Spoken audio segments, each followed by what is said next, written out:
Joining me now is Newt Gingrich, former Speaker of the House and Fox News contributor.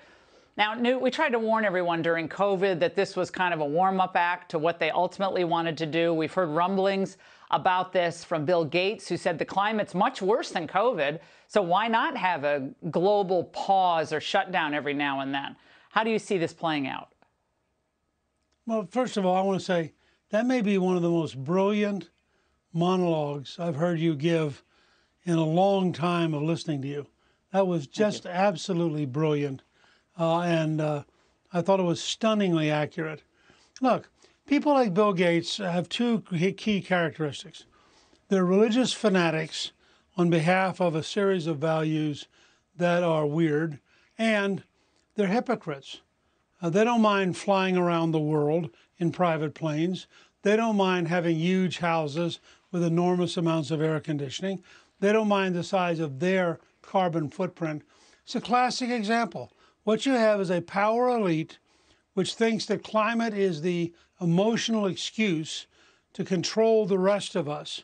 And this goes all the way back to a Robert Heilbronner article in 1992 when he said, now that the Soviet Union is gone, we need a new excuse to take control, and climate and the environment is probably the best excuse we're going to get.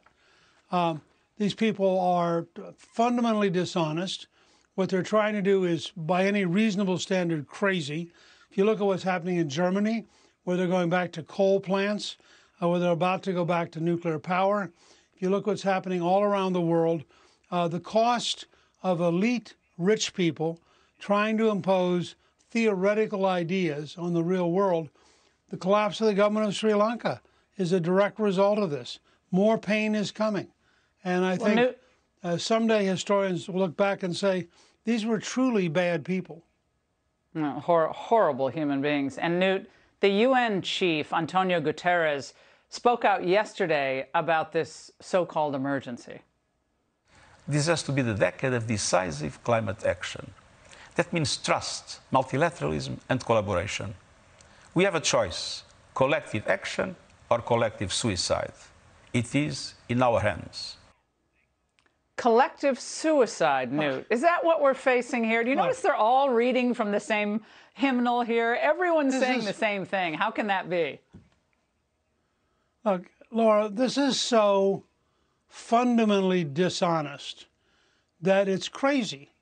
If you go back all the way to Paul Ehrlich and the population bomb in the 1970s, the left has consistently argued that we're on the edge of a gigantic crisis.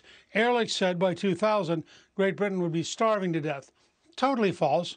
You go back and take everything that Al Gore put in his movie, go through it step by step. It's all a bunch of lies. It didn't happen. It's not true.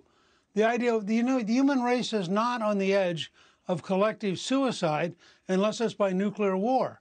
But we're certainly not on the edge of collective suicide because of climate. And I think the elites are so frenzied. They all go to the same cocktail parties. They all talk to each other. They all come to an agreement that they're going to say this nonsense and going to reinforce each other.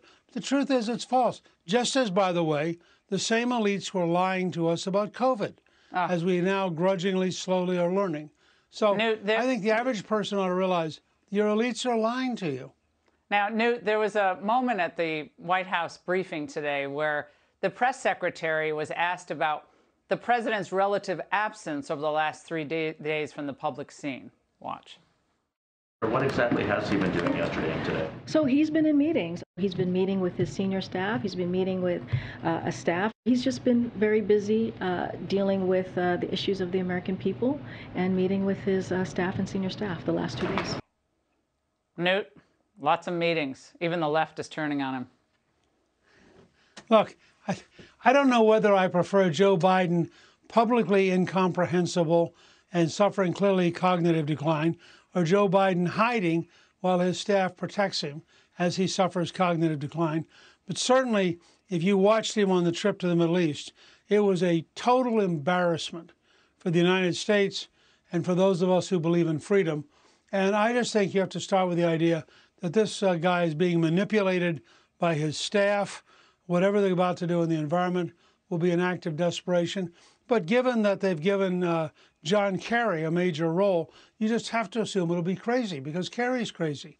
These are people who believe in a fantasy world that does not exist, could not possibly be defended in a serious public debate. Newt, great to see you as always tonight. Thank you so much. Hey, Sean Hannity here. Hey, click here to subscribe to Fox News YouTube page and catch our hottest interviews and most compelling analysis. You will not get it anywhere else.